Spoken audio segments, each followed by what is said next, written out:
When I see the kids working in knowledge building as a teacher, I feel great because that, I think, is my role. I don't come into this thinking that I am the keeper of all knowledge, that I'm Mr. Britannica.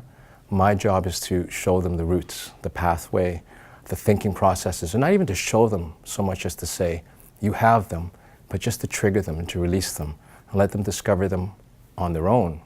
And I think that has a longer lasting effect that stays with it and resonates with them longer when they feel that they've discovered it. And all I've done is just guided them along the way. We're only a week into the project now. You guys have been brainstorming, I presume, right? Tell me about it. Where are you? Have you selected your disaster that you're going to work on and what the project is? Yeah, we picked tornadoes to do because we just felt like we were most interested in that topic instead of the other ones that we were originally talking about. You guys all sat down and had a voice and saying, oh, I want to do this, I want to do that. And then what did you do? You sat and just kind of chatted about each one? We found out more about tornadoes than the other. Okay. And then are you guys interested in tornadoes? Yeah. Because this is your project, right? This is something you're driving, so you've got to be, you want to do it. And I'm giving you that choice and that freedom to choose what you want to do. I sometimes think if I were to teach this class in a more, let's call it traditional sense, where I'm coming up and telling the students what we're learning. I think of students like I have this one student, Salaimon, and he just constantly shoots out ideas. And one might look at it and say, Sal, stay on topic, stay focused.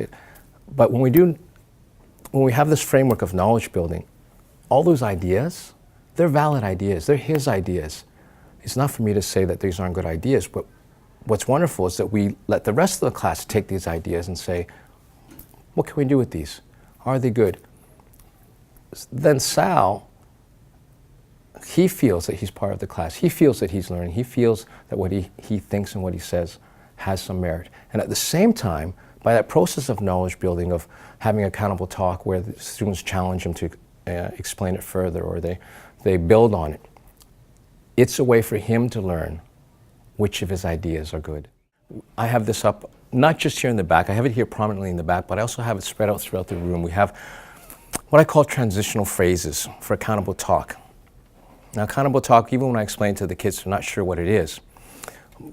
It's a way of taking that, I call it like that pizza dough of information, and stretching it out to build something bigger.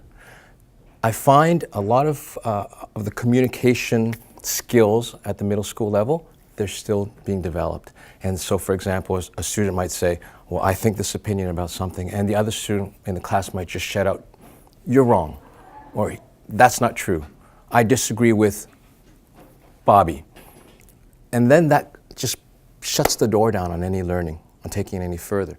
One of the great things of accountable talk is that in the classroom, it opens up the discussion to be about the idea, not about the student or the student's idea specifically. Because when we challenge something that somebody said and we keep it personal, it becomes that person-to-person discussion. When we say, I would like you to expand on your idea, the ownership changes to become the classroom's idea. And from that, it kind of opens the playing field for everybody to have a chance to grab that ball and build on it, throw it back at somebody, bounce it around, feel it, whatever it is, change the ball, but that learning becomes everybody's. And I find that really benefits the atmosphere in the room for learning, because the students lose that inhibition that, oh, I might say something and it reflect poorly on me. But now it's a safe learning space and they're willing to give out new ideas. And then as a teacher, I can take those new ideas and we just flourish.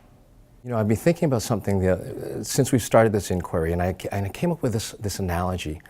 You know, it's like going on a trip with your family. I have a family of kids here, and I can say to them, we're taking a holiday and we're going here, and this is what bus we're going on, or car, and this is how we're going to get there, and this is the route, and all that stuff. And yes, some of the kids might love to do that. But the way we have it now, where they choose, I think of it this way, they're choosing the destination that they go for the holiday. They choose what mode of transport we're going to get there. They choose what stops we're going to make along the way, where we go for burgers and fries, where we stop for the bathroom. Maybe they see something on the side that's interesting and they want to switch, and we never get to that destination. But I think if you presented that to kids and said, where do you want to go on a holiday? And you have carte blanche, will they be engaged and will they want to plan it out? Absolutely. And I see that analogy as how we're doing the inquiry. And at the end of the day, they're still learning how to plan and book the hotel and research the destination and ultimately enjoy the destination. But it's their choice, not mine. And I'm just there to make sure they don't get lost. When I decided if I wanted to become a teacher, I had this ideal vision of what teaching meant. And Queen A has given me that opportunity. I look at it as a conduit, a faucet almost, where I can take everything that I've been really lucky to experience in life, good, bad, and give it back to the kids. And so, as being a teacher, I feel that this is now my 10th career, and I think this is the career I'm going to keep for the rest of my life, because this is what I should be doing with my life. It's a meeting of the kids who want to learn and want to be helped in terms of learning about life and how to succeed. And on the other side, we have administration that supports that believes in student-led learning, that believes in what the teacher brings to the classroom, and gives me the freedom. Although I check everything over, I'm given the freedom by our principal and vice principal and our superintendent they trust me. I think that would be the word to say. They trust me to do what's best for the kids.